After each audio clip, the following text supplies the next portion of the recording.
Hey Instagram, it is your girl Candace Junée. I am so excited to welcome the Go Getter Gang. Today we are talking about seven-figure marketing, and we are bringing on the digital marketing um, expert, and he's literally incredible. He goes by the funnel doctor, or that's the name of his business. Ryan McCrary. I literally always get tongue tied when I say his name, but I'm gonna actually bring him up on here to join us.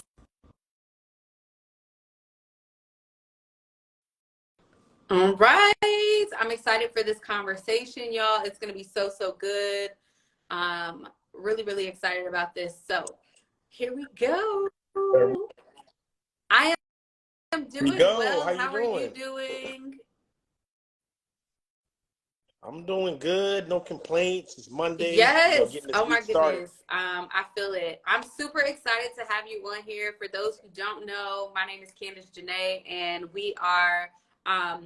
I am the CEO of Epic Fab Girl, and I'm really excited because Ryan is actually a part of our Go Getter Confidential Virtual Summit that we are hosting next week.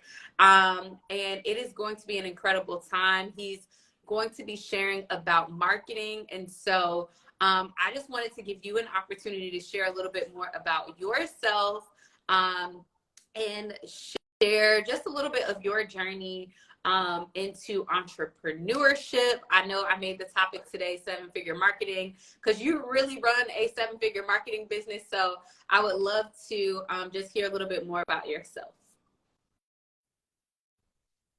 Yeah, absolutely. Hey everyone, I'm Ryan McCrary, also known as the Funnel Doctor.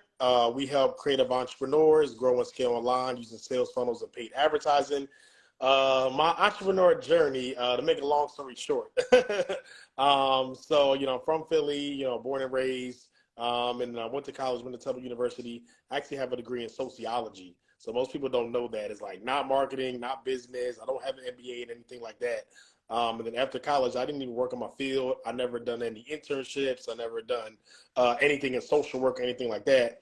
So my professional background is really in finance. So that's where I started, professionally, had my securities licenses, worked with stocks and bonds and mutual funds and IRAs and all the stuff in the financial world. But after about 4 or 5 years, I did not want to work in corporate anymore. So I did not want to go up the corporate ladder. I just didn't want to play that game. And we all know, if you worked in corporate and, you wasn't feeling it, we all know how to play that game and that type of stuff. And I just did not want to do that. So I really dove into entrepreneurship head first. It was not the most strategic thing. I really didn't have no plan, but I knew that I did not want to work in corporate anymore. So my first business was actually in finance. So it was around like information products. I wrote a book. I was doing coaching and courses and stuff like that, but everything like information product based. But in the midst of that, I had to learn how to make money because I didn't have my job anymore. So I didn't have my salary. I didn't have benefits. I didn't have consistent income coming in. So I had to learn how to make money as an entrepreneur. I had to learn marketing. And that's how I got into funnels and marketing and online advertising, email marketing. Just that whole world was really, honestly, based on survival. After, just figuring things out and just, making a lot of entrepreneur friends, I started indirectly helping other people of like, oh, yeah, let me just tighten up your landing page. Let me run some ads for you and stuff like that.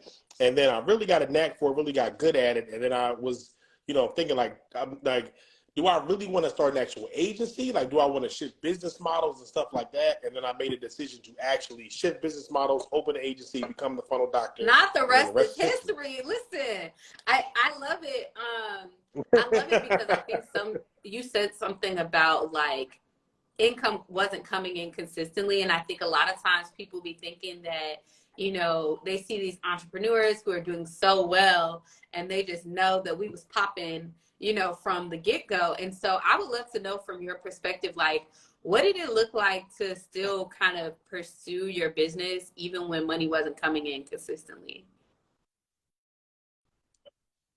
Yeah, it was a lot. It definitely was a smack in the face because I was really naive going into entrepreneurship. It's like, hey, I'm gonna start my business, I'm gonna be my own boss, and then really trying to figure out how to get consistent revenue and like make money as a business owner. Especially like for me, I don't, come from entrepreneur family. I never grew up like learning entrepreneurship or business. It was always like, you want to make money, you go get a job. So for me, not having that background, like we all know that I've built companies from scratch, no funding, no angel investor, I've never been on Shark Tank, nothing like that. Nothing wrong with people taking money, but mine is strictly bootstrapped. So for those of you that bootstrap, you know how hard it is to really build a business from scratch, from nothing, and to have consistent revenue. So for me, it was really about the journey and like I knew I did not want to work for anyone else anymore. I did not want to work in corporate anymore. So that's really what drove me. So it was like, if I could just try to make enough money to like at least pay my bills and my rent or my car note or whatever, like that was what I was trying to do bare minimum. But it was really, really difficult, but at the end of the day, it wasn't worse than what I was experiencing at work. Because I experienced like a lot of stuff in corporate, a lot of racism and just stuff, that we all probably had to deal with.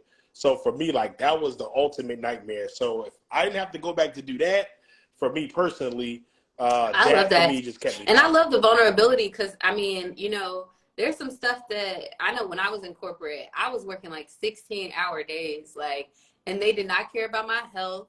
Like, there was a point at which I was like dehydrated, ended up in the hospital, and I'm like, I'm over here thinking like my body is breaking down. They're like, yeah, no, you just haven't gotten enough like water and like you had like, and it was like I didn't have time to really like work out, eat right, do all the right things. And Right. so my body was feeling the pain of working in corporate. And so it's like to transition from something like that to, a lesser evil of like, okay, I don't know where my money coming Yeah, from, yeah, but yeah, at least I'm not stressed. Like that's a whole different world. And so I guess my question is like, we're talking about, I don't want to say that yet. So let's talk about building $1 million business because I think a lot of people I think a lot of people focus so much on six figures, and I think six figures is great. And that's the thing at the summit that we're really helping people focus on is, getting to that six-figure mark. But why do you think it's important for business owners, especially people of color, to start looking beyond six figures and looking to that seven-figure mark? yeah. I mean, honestly, because six figures is not enough, And as a business owner, as a business in general, six figures is not the same as making a six-figure annual salary at a job. You know what I mean? So, when you make six figures, even multi six figures, you have generally a lot of expenses. So, like if it's team and payroll, marketing, systems, whatever it is, a lot of the times, if you make it six figures, what you bring home is a lot less than what you're probably working a job. So, for me, like that's definitely our driver. So we've been able to grow, over seven figures, and our agency's only been in business about 3 years. So for me, like I said, that's the big driver. It was like it's just not enough. You know what I mean? And people say, when you get to seven, that's still not enough. You still want to get to eight and nine and stuff like that. But I feel like to really have a sustainable business and to really build like an enterprise, you have to get beyond the six-figure mark. Now, six figures is great, because for me personally, like I never even made six figures in a job. A lot of people are like, oh, I came from a six-figure job. I built a six-figure business or a seven-figure business. I ain't had no six-figure job. I think I made like 60 some thousand at the most because I came in entry level and after like 4 years, like I left. So I never really got to rise up the corporate ladder and make multiple six figures, and I didn't desire to, so even six figures in business to me like was a big deal because it's still like my business and stuff like that. But once you bring on team members, once you pay for marketing and advertising and just all the things that come with running a business, you just see that just six I figures love not it. enough. You got to move What beyond do that. you feel like was the biggest mindset shift, to get you from that place where you weren't really bringing in money consistently to shifting to six figures and then to like seven? The big thing, honestly, it really was about having sound proof of concept. and then really honing in on like the avatar and stuff like that. So I mean, me just, and in general, I had to become a different person. So when I was working a job, like I could get off work at 5 o'clock, I could go home, watch TV, hang out, chill, go on vacation, go out on the weekends. But when I first became an entrepreneur, like I couldn't do none of that. So like I didn't have time to hang out with people like that. I didn't have the money or time to go on vacation. I didn't have money or time to go out on the weekends and party and stuff like I used to, go to restaurants and like all that type of stuff. I had to literally like, become a different person. So it was really about really like, Friday nights I'm home, I'm reading, I'm studying, I'm learning stuff. I'm watching, listening to podcasts, I'm watching YouTube, like I'm learning stuff from different trainings and stuff like that. So it was like definitely a mindset shift like in that respect. But then like actually hitting the revenue goal was really about being clear on like, okay, what do we offer? What problem do we solve? So like really being crystal clear on that and not like pie in the sky and like really like looking at it like what are the challenges people are facing and what is the solution that we provide and what's our unique selling proposition? Like there's a million marketing agencies and people doing funnels and ads and stuff like that. So why should someone come, and work with our agency as opposed to someone else and being able to, articulate that effectively. So that was some of the main things and really just understand our avatar, who we spoke to, like I said, what we offered. And then once we're crystal clear on what we do, who we serve, then we can, get to that threshold. And then from going to 6, to knocking on the door at 7, it really was about team, leadership, operations, all the stuff that I'm really naturally not good at. I'm good at marketing and sales and getting clients. We can do that. But like bringing on team members, like training them, operations, leadership, like that whole like one of the biggest hurdles. I love that.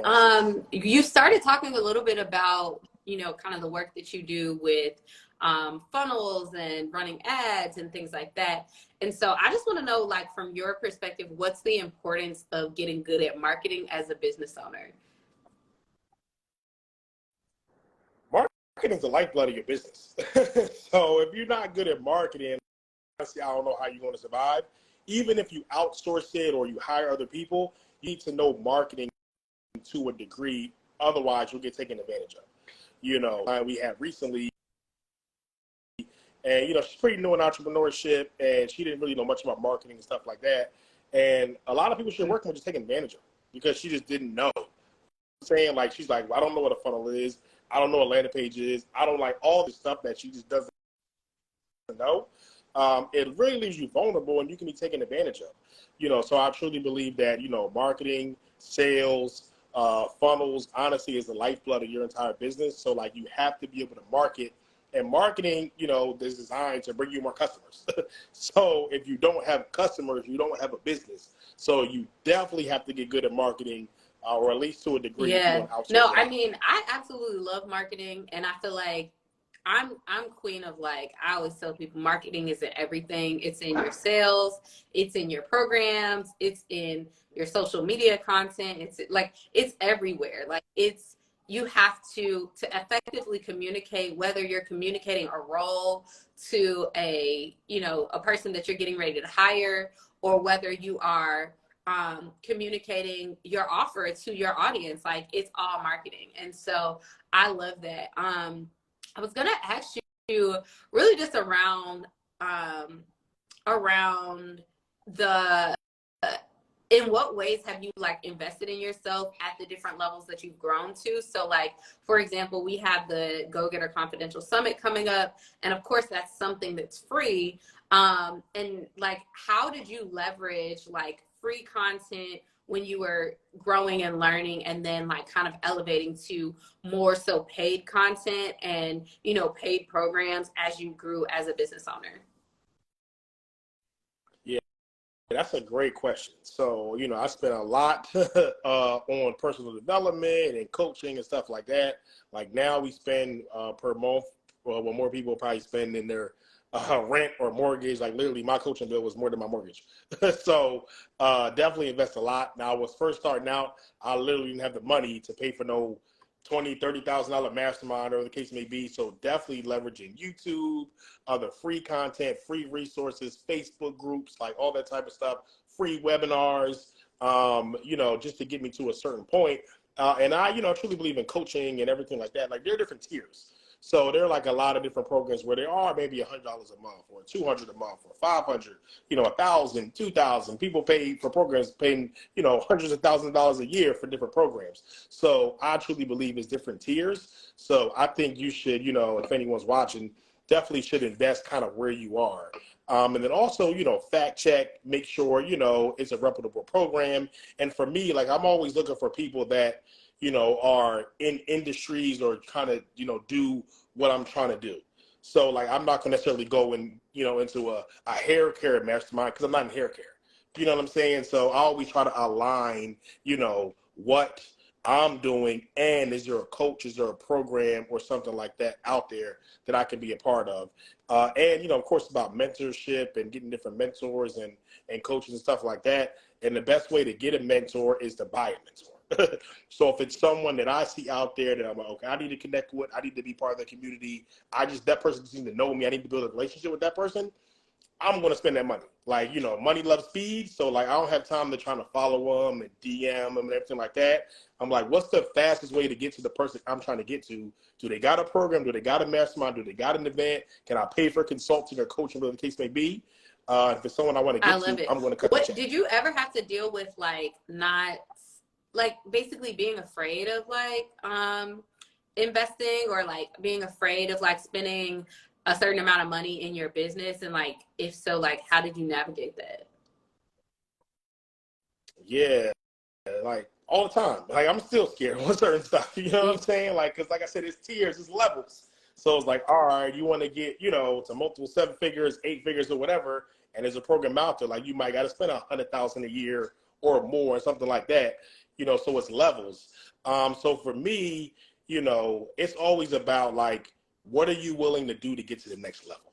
And that's like a question that I talk to all my clients about. I internally say to myself, like, literally, what are you willing to do to get to the next level? So once you, have that conversation with yourself and then really think about, the value that you can potentially get. So it's like, all right, if I want to build an 8-figure company and this costs me $250,000, and it helps me get an 8-figure company, like, is it worth it? Yeah, it's worth it. Now that's still, $250,000 that I got to kick out in that example, but, is it worth it? So that's how I always look at it. But yeah, it's natural to be scared. It's natural to, have all those emotions and stuff like that. But you just got to really, think to yourself, like, what am I willing to do? I love it. And then to close us out, I would love to hear why you recommend our audience show up for the Go Getter Confidential Virtual Summit. Yeah, you definitely need to be in the virtual summit. It's tons of experts. Candace already heard. Even if you did it yourself, Candace, it'll be worth it. You know what I'm saying? So the fact that you're leveraging, a whole bunch of experts and, myself and other people is definitely worth it. So if you are a business owner, you're looking to get to the next level, you're looking to connect with people that have actually done what they talk about. There's tons of conferences and programs of people that read a book and now they're teaching on Instagram.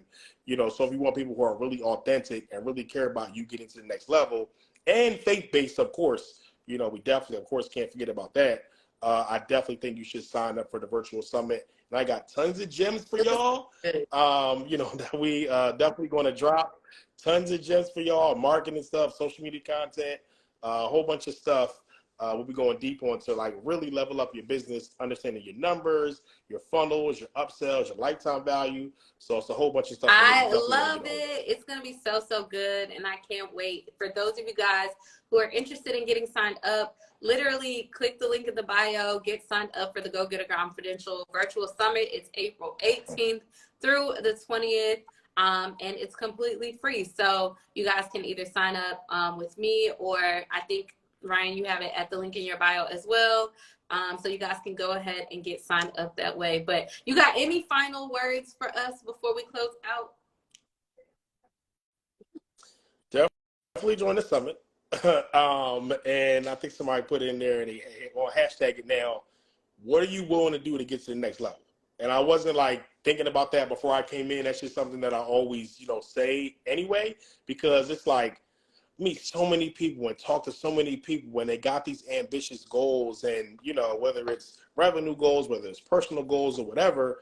And then when you lay out the blueprint or the map to get there, it's like a lot of people are afraid or not willing to get out their comfort zone. Get uncomfortable. If you are comfortable, if you are too comfortable, you are not moving the needle enough. So that's another reason why I invest in programs and connect with people like you, to move me out of my comfort zone. Because if you are too comfortable, you are not moving the That needle is a enough. So word. get uncomfortable. Okay, listen. If you are not uncomfortable, that means you need to do something different. I All love right. it. Well, thank you Facts. so much for joining us today and dropping gems. I'm so excited for the summit. I will see you next week. And for those who are watching, thank you guys so much. I'll make sure I save this so that you guys get to rewatch it. All right. Have a good night. See you. Of course. All right. Thank you for having me.